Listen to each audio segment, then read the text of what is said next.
MP board के class 9 के सभी विद्यार्थियों की होने वाली बल्ले बल्ले 100% गारंटेड।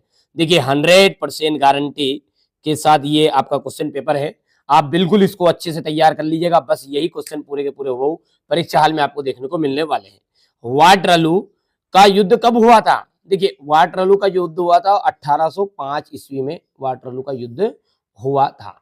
रूस की क्रांति कब हुई थी? तो रूस की क्रांति हुई थी 1917 में। जर्मन ने मित्र राष्ट्र के सामने कब समर्पण किया? तो मित्र राष्ट्र के सामने समर्पण किया था मई 1945 में। इनमें से कौन सी लवणीय जल वाली झील है? देखिए 4 झीलें सांभर, बुलार, डल, गोविंद सागर। तो सांभर इसका एकदम राइट रहेगा। संविधान सभा की पहली बैठक कब हुई? संविधान सभा की पहली बैठक हुई दिसंबर 1946 में। ठीक है। भारत में सर्वाधिक गरीबी जनसंख्या वाला राज्य कौन सा है? तो बिहार एकदम राइट है। ठीक है। जैसे कि हर बच्चा जानता है कि देखिए एनुअल एग्जाम के लिए मैं आपको 6 मॉडल पेपर दूंगा। कितने सेट दूंगा? 6 सेट मिलेंगे विद पीडीएफ विद सॉल्यूशन। ठीक है। कब मिलेंगे? 1 अक्टूबर से शुरू हो जाएगी श्रृंखला। मॉडल पेपर रहेंगे लेकिन पूरी बुक का निचोड़ बस 6। एक पेपर को आप 3 दिन में भी याद करोगे तो 6 से 18।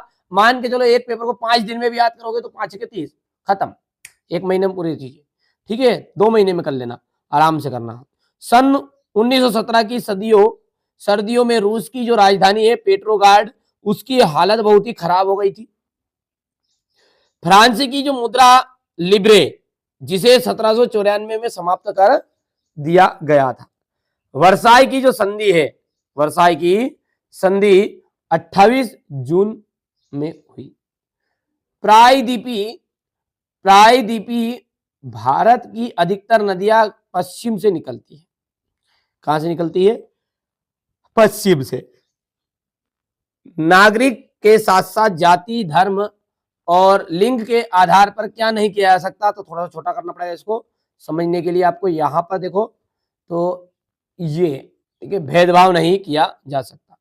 सन 19 वर्ष 2011 और 12 पर 27 करोड़ लोग निर्धनता से जीते थे। हो गया। अब अगला देखिए, यहां पर है हमारा जोड़ी का मिलान करना है। थोड़ा छोटा करके और इस तरीके से समझेंगे। विश्व का सबसे पहला देश, ये सबसे बड़ा देश है रूस। सखरी ज्वालामुखी का मिलान आपने कर लिया बेरन द्वीप से। देश में कानून बनाने का अधिकार संसद को है। प्रथम उप प्रधानमंत्री कौन था भारत का? तो सरदार वल्लभ भाई पटेल। प्रधानमंत्री रोजगार योजना ठीक है 1993 में लागू हुई और जैव प्रौद्योगिकी के अंतर्गत आ जाएगा तृतीय क्षेत्र। ठीक है, हो गया। अगला देखते हैं, यहां से बात करें अपन तो ये आपका हो जाएगा अब्दुल कलाम। अब्दुल कलाम का जो जन्म है वो कहाँ हुआ था? तमिलनाडु में हुआ था, रामेश्वर में। 1928 में भारत का संविधान किसने लिखा था? मोतीलाल नेहरू ने। राष्ट्रीय काम के बदले अनाज कार्यक्रम किस वर्ष लागू किया गया? 2004 में लागू किया गया था। मानव पूंजी का एक महत्व लिखना है, आर्थिक विकास। वॉल स्ट्रीट एक्सचेंज क्या था? Share market. ठीक है। और लुई सोल्वे को मृत्यु दंड कब दिया गया था? 1793 में। बढ़िया से कंप्लीट कर लो। चलो आगे बढ़ते हैं। और अगला है हमारा सत्य और असत्य। भारतीय संविधान लिखने वाली सभा में 299 सदस्य थे। बिल्कुल। भारत का सबसे गरीब राज्य पंजाब है भैया। पंजाब गरीब नहीं है ना, वहां सबसे ज्यादा उत्पादन होता है गेहूं का, इनका और दूध का इनका। ठीक है। मानवीय पूंजी से उत्पाद में वृद्धि नहीं होती। ठीक है, ये असत्य रहेगा आपका। रूढ़िवादी तबका रेडिकल और उदारवादी दोनों का समर्थक था, ये आपका असत्य रहेगा। सोशल कॉन्ट्रैक्ट पुस्तक लॉक ने लिखी थी, असत्य। और जर्मन का में के संबंध में नात्सी दमनकारी महाहंस था, तो ये आपका सत्य है।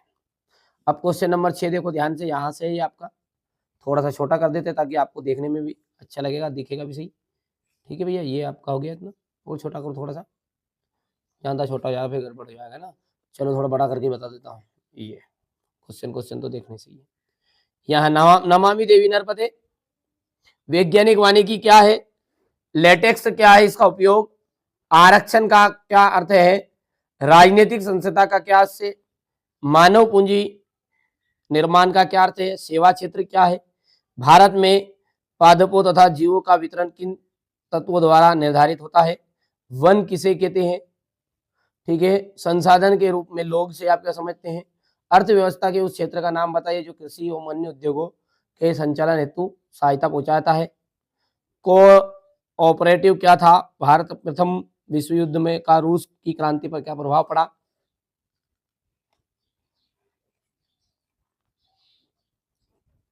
पहला विश्व युद्ध किसे कहा जाता है, उत्पादन साधनों से क्या से प्रत्याशित आयु क्या है, और भारत की वनस्पति में इतनी विविधता क्यों है, पर्वतीय वनों में कौन कौन से जानवर पाए जाते हैं, इतना।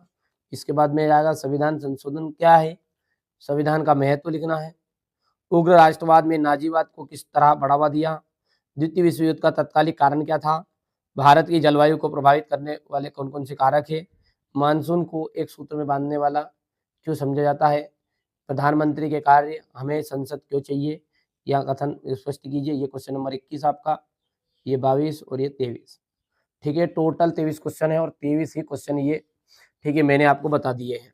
तो बच्चों मैंने आज आपको सोशल साइंस के लिए एक पेपर सोल्व कराया, 100% गारंटेड है, ठीक है। इसके अलावा भी एक पेपर और है बच्चों, पर दोनों पेपर को जितने कंप्लीट कर सकते हो कर लो, नहीं भी कर पाते तो कोई दिक्कत नहीं है। वार्षिक परीक्षा के लिए मैं आपकी तैयारी कराऊंगा, तेरे मार्कशीट में जैसे तैसे पास होना रहता है, कोई दिक्कत नहीं, कोई नंबर नहीं जुड़ेंगे इसके, ठीक है। आप तो बढ़िया से तैयारी करिए वार्षिक परीक्षा के लिए जुड़ने के लिए, ठीक है। आप कॉन्टैक्ट नंबर दिए गए हैं उन पर आप कॉल करिएगा और बढ़िया से अच्छे से तैयारी कर लीजिएगा। चलिए मिलते हैं अगले वीडियो में।